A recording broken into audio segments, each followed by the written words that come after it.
অভিকের না কিছুদিন ধরে এত কাজের প্রেশার চলছে যে ও একদমই সময় বের করতে পারছিল না। তো ফাইনালি পয়লা বৈশাখের 2 দিন আগে আমরা চলে গিয়েছিলাম শপিং করতে।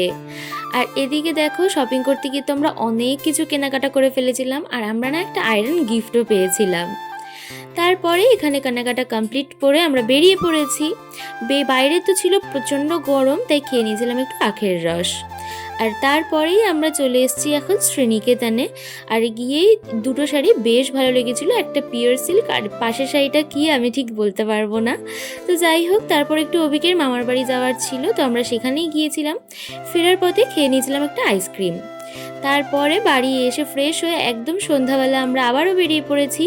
আমাদের একটু উত্তরপাড়ার দিকে যাওয়ার কথা ছিল, তবে অভিকের খেলার জন্য আমরা যেতে পারিনি। আর সেই জন্য তো আমি ভেবেছিলাম কোথাও যাবে না, তবে অভিক অনেক জোর করার পরে আমরা চলে এসেছিলাম ফুলবাড়িতে। আর এখানে তো আমরা আগেও অনেকবারই খেয়েছি, তবে বাইরেটাতে বসিনি। আর আজকে যেহেতু বাইরে বেশ হাওয়া দিচ্ছিল আর সানডে ছিল, ভিতরে ফুল ছিল, তো আমরা বাইরেটাতে বসেছিলাম আর বেশ ভালো লাগছিল ভিউটা। তারপরেই আমরা অনেক কিছু খাওয়া দাওয়া করে নিয়েছিলাম, আর এত কিছু নিয়েছিলাম যে আমরা খেয়ে কমপ্লিট করতে পারিনি, তো নিয়ে নিয়েছিলাম পার্সেল। তো চলো, আজকের দিনটা তো এভাবেই কাটালাম। আজকের মতো এতটাই। টাটা।